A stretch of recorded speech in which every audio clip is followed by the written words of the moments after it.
सुरुवात झाली पश्चिम बंगालच्या फाल्ता विधानसभा मतदारसंघातल्या फेरनिवडणुकीपासून। झालं असं की फाल्ता मतदारसंघात 29 एप्रिलला दुसऱ्या टप्प्यात मतदान होणार होतं। पण मतदानादरम्यान तिथल्या अनेक ईव्हीएम वर भाजपच्या बटनावरती टेप चिकटवलेली आढळली, ज्यामुळे निवडणूक आयोगाने या मतदारसंघातली निवडणूक रद्द केली आणि 21 मेला फेरमतदानाचा आदेश दिला। या फेरनिवडणुकीसाठी तृणमूल काँग्रेसकडून जहांगीर खान हे उमेदवार होते, पण 4 मेला उर्वरित जागांचा निकाल लागल्यानंतर राज्यात भाजपची सत्ता आल्याचं स्पष्ट झालं। निकालानंतर भाजपचे सुवेंदू अधिकारी यांनी मुख्यमंत्री पदाची शपथही घेतली। यानंतर जहांगीर खान यांनी फाल्तामध्ये मतदानाच्या फक्त 2 दिवसाआधी निवडणूक लढण्यास नकार दिला। सुवेंदू अधिकारी या भागासाठी स्पेशल पॅकेज देत आहे, त्यामुळे मी निवडणुकीतून माघार घेतोय असं जहांगीर खान यांनी जाहीर केलं। अनेकांच्या म्हणण्यानुसार राज्यातल्या पराभवानंतर तृणमूलच्या नेत्यांनी फाल्ताच्या निवडणुकीकडे फारसं लक्षच दिलं नाही।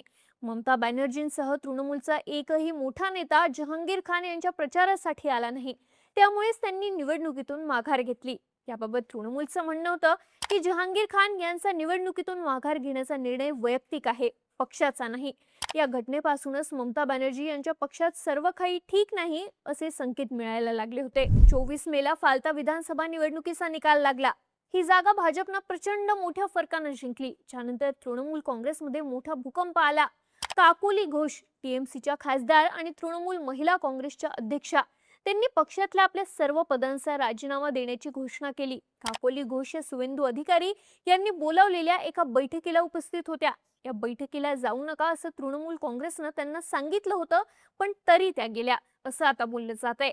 मीडिया रिपोर्ट्सनुसार त्या बैठकीला काकोली घोष यांच्यासोबत तृणमूलचे इतर अनेक नेतेही उपस्थित होते। त्यातच भाजपकडून जो दावा करण्यात आला त्यानंतर आणखी खळबळ माजली। भाजप नेते सौमित्र खान यांनी दावा केला की तृणमूल काँग्रेसचे तब्बल 20 खासदार भाजपच्या संपर्कात आहेत। जर भाजपनं मनावर घेतलं तर पुढच्या काही दिवसात तृणमूलचं अस्तित्व संपुष्टात येऊ शकतं, असा खळबळजनक दावा सौमित्र खान यांनी केला। काकोली घोष यांनी राजीनामा देताना तृणमूल काँग्रेसवरती अनेक आरोप केले। पक्षात भ्रष्टाचार वाढतोय, निवडून न आलेल्या लोकांचा प्रभाव वाढतोय असे आरोप त्यांनी केले। रिपोर्ट्सनुसार फाल्ता विधानसभा निवडणुकीचा निकाल जाहीर झाल्यापासून तृणमूल काँग्रेसच्या 100 पेक्षा जास्त नगरसेवकांनी राजीनामे दिलेत। महत्त्वाचं म्हणजे हे राजीनामे उत्तर 24 परगणा आणि दक्षिण 24 परगणा जिल्ह्यांमधून आले आहेत। हे दोन्ही जिल्हे तृणमूल काँग्रेसचे बालेकिल्ले मानले जातात। एवढंच नाही तर डायमंड हार्बर नगरपालिकेच्या 16 पैकी 8 सदस्यांनी राजीनामे दिलेत। ही नगरपालिका तृणमूल खासदार आणि ममता बॅनर्जी दिलेत। ही नगरपालिका तृणमूल खासदार आणि ममता बॅनर्जी यांचे भाचे अभिषेक बॅनर्जी यांच्या लोकसभा मतदारसंघात येते। टीएमसीला आता तिथेच हादरे बसतायत। तेव्हापासूनच तृणमूल काँग्रेसमध्ये फूट पडत असल्याच्या चर्चा सुरू झाल्या आहेत। आता पश्चिम बंगालमध्ये हे सगळं घडत असताना 30 मेला एक अशी घटना घडली ज्याने सगळ्या राज्याचं राजकारण ढवळून निघालं। शनिवारी संध्याकाळी पश्चिम बंगालच्या सोनारपूर इथे तृणमूल खासदार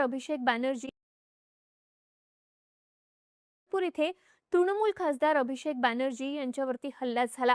ते निवडणुकीनंतरच्या हिंसाचाराचे बळी ठरलेल्या टीएमसी कार्यकर्त्यांना भेटण्यासाठी तिथे गेले होते। आरोप आहे की अभिषेक बॅनर्जी येताच भाजप कार्यकर्त्यांनी त्यांना गराडा घातला आणि घोषणाबाजी करत त्यांच्यावर हल्ला केला। त्यांच्या दिशेनं दगड, बूट आणि अंडी भिरकावण्यात आली।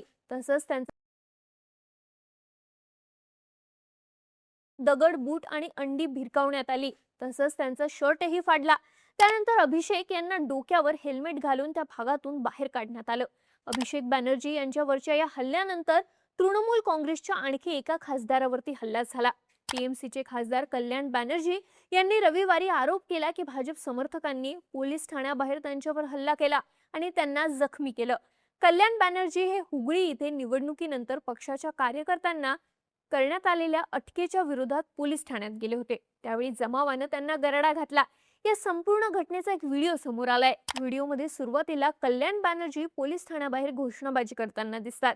त्यानंतर ते अचानक जमिनीवर पडलेले आणि आपलं डोकं धरून असल्याचं दिसून येतात। कल्याण बॅनर्जी यांनी आरोप केलाय की भाजप कार्यकर्त्यांनी त्यांची हत्या करण्याचा प्रयत्न केला, पण भाजपनं हे आरोप फेटाळून लावलेत।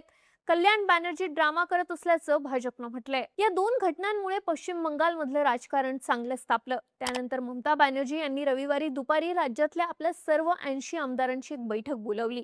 ही बैठक दुपारी 3 वाजता ममता बॅनर्जी यांच्या कोलकात्यातल्या निवासस्थानी होणार होती. पण आश्चर्याचं म्हणजे या बैठकीला तृणमूलच्या 80 पैकी फक्त 20 आमदार उपस्थित राहिले. पक्षाच्या तब्बल 60 आमदारांनी बैठकीला येण्याचं टाळलं, ज्यामुळे ही बैठकच रद्द करण्यात आली. यावर तृणमूल काँग्रेसनं स्पष्टीकरण देताना म्हटलं की पक्षाचे अनेक नेते अभिषेक बॅनर्जी आणि कल्याण बॅनर्जी यांच्यावर झालेल्या हल्ल्याच्या विरोधात रस्त्यावर उतरले आहेत. त्यामुळे ते या बैठकीला येऊ शकले नाहीत, म्हणून बैठक पुढे ढकलण्यात आली. पण मागच्या काही दिवसात तृणमूल काँग्रेसमध्ये ज्या काही घडामोडी घडल्या, निवडणुकीतल्या पराभवानंतर पक्षात ज्या प्रकारे राजीनामा सत्र सुरू झालं, ते पाहता ममता बॅनर्जी यांची पक्षावरची पकड ढिली होत असल्याचंच दिसून येतंय. चर्चा आहे की तृणमूल काँग्रेसमध्ये लवकरच फूट पडू शकते. तसं पाहिलं तर तृणमूल काँग्रेसमध्ये मागच्या काही काळापासून अनेक नेते नाराज असल्याचं